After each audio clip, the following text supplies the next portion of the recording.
ফের ভিন রাজ্যে মালদার পরিযায়ী শ্রমিকের মৃত্যু।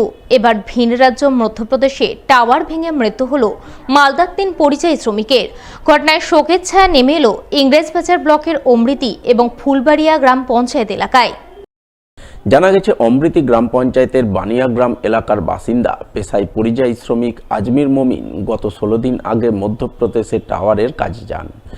বাড়ি তৈরির জন্য লোনের ২ লক্ষ টাকা পরিশোধ করতেই তিনি ৯ মাসের অন্তঃসত্ত্বা স্ত্রী এবং ২ নাবালক ছেলেকে বাড়িতে রেখে ভিন রাজ্যে পাড়ি দিয়েছিলেন। সেখানেই কর্মরত অবস্থায় বৃহস্পতিবার টাওয়ার ভেঙে তার মর্মান্তিক মৃত্যু হয় বলে খবর। যা জানতে পেরেই কান্নায় ভেঙে পড়েন পরিবারবর্গ। লোন নিয়েছিলাম, লোনের জন্য গেছিল বাইরে খাটার জন্য। ১.৫ লাখ টাকা লোন নিয়েছি আমি, বাইরে গেছিল। এই লোন টোন শোধ করে বাড়ি আমি যাব। তো আমি বললাম কি চলে যা, আমার এরকম জানা ছিল। আমি বললাম কি যার টাকা আমার কাছে লাগবে। তো বাইরে গেছে, আজকে ১৬ দিন হলো। আবার দেখছি কি টাওয়ার উল্টিয়ে পড়ে গেছে। আমার ছেলে আর আমি থাকলাম, আমার বর তো নাই। তবে শুধু আজমির মমিন নয়, অমৃতির লালাপুর এলাকার অপর এক পরিযায়ী শ্রমিক সিন্টু মমিনের মধ্যপ্রদেশে টাওয়ার দুর্ঘটনায় মৃত্যু হয়েছে। তিনিও লোনের টাকা পরিশোধ করতে ভিন রাজ্যে পাড়ি দিয়েছিলেন, কিন্তু তার অকাল মৃত্যুতে ৩ নাবালক ছেলে মেয়ে নিয়ে অথৈ জলে পড়েছেন তার অসহায় স্ত্রী। কি করবে, এখানে তো কাজ মিলছে না, টোটো এলিয়েছে তো এখানে ভাড়া মিলছে না, কি করে বাচ্চাদেরকে পোষবে? সেই জন্য ভাড়া ভর্তি হচ্ছে না।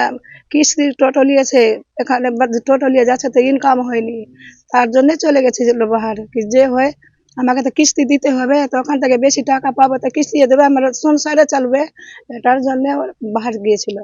এখন থাকলো আমার 3টা নাতি আর আমার মেয়ে। সরকার যেটা ভালো হবে, আমার ছোট ছোট বাচ্চা আছে, আমার মেয়ে আছে, কচি বয়সে না আমার মেয়ে আছে। মেয়েকে ছেড়ে ওই দুনিয়া ছেড়ে চলে গেল। যেটা সরকার দিবে ভালো, ভালোর জন্য তো করবে সরকার, বুড়া তো করবে না, ভালোই করবে সরকার যেটা করবে। অপরদিকে ইংরেজবাজার ব্লকের ফুলবাড়িয়া গ্রাম পঞ্চায়েতের নঘরিয়া এলাকার এক শ্রমিকের মৃত্যু হয়েছে সেই মধ্যপ্রদেশের টাওয়ার দুর্ঘটনায়। জানা গেছে, নঘরিয়া গ্রামের মৃত শ্রমিকের নাম মোবারক নাদাব। তিনিও তার পরিবারের একমাত্র উপার্জনশীল সদস্য ছিলেন, তাই তার মৃত্যুতে গোটা পরিবার অথৈ জলে পড়েছে। ভিন রাজ্যে কাজ করতে গিয়ে এলাকার ৩জন পরিযায়ী শ্রমিকের মৃত্যুর খবর পেয়ে শুক্রবার ৭ সকালে মৃতদের বাড়ি ছুটে যান স্থানীয় জেলা পরিষদ সদস্য জুয়েল রহমান সিদ্দিকী। তিনি শোক সন্তপ্ত পরিবারবর্গের প্রতি সমবেদনা জানান এবং তাদের পাশে থাকা সহ সব ধরনের সরকারি সাহায্য সহযোগিতা পাইয়ে দিতে প্রয়োজনীয় উদ্যোগ গ্রহণের আশ্বাসবাণী শোনান। আমরা গতকালকেও এসেছিলাম এবং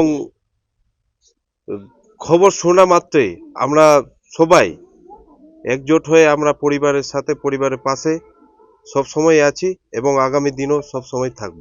ক্ষতিপূরণ পাই এবং আমরা আমাদের প্রশাসন ডিএম স্যারকে জানিয়েছি, এডিএম সমস্ত প্রশাসনকে জানিয়েছি এবং আগামী দিনও সেই সরকারি প্রকল্প যেটা পাই ওটা পাইয়ে দেওয়ার আমরা ব্যবস্থা করছি। চিকিৎসা করাতে যাচ্ছিলেন বেঙ্গালুরুতে, কিন্তু চিকিৎসা করাতে পারলেন না। যাওয়ার পথে ট্রেন থেকে পড়ে ভিন রাজ্যে মৃত্যু হলো মালদার মানিকচকের এক আশাকর্মীর। জানা গেছে, মৃত আশাকর্মীর নাম জরিনা বিবি ওরফে বেলি, বয়স ৪৫ বছর, বাড়ি মানিকচকের চৌকি মির্দাতপুর অঞ্চলের রাজনগর এলাকায়। বৃহস্পতিবার সকালে অন্ধ্রপ্রদেশের ডুভাদা স্টেশনে চলন্ত ট্রেনে উঠতে গিয়ে ট্রেন থেকে পা ফসকে পড়ে তার মৃত্যু হয় বলে খবর।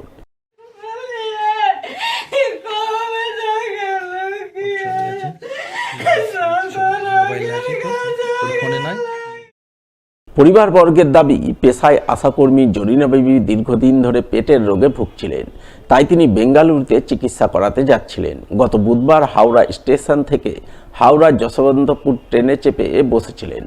এরপর বৃহস্পতিবার সকাল 7টা নাগাদ ট্রেন অন্ধ্রপ্রদেশের ডুভাদা স্টেশনে পৌঁছায়। সেখানে তিনি ট্রেন থেকে নেমে প্ল্যাটফর্মে পানীয় জল আনতে যান।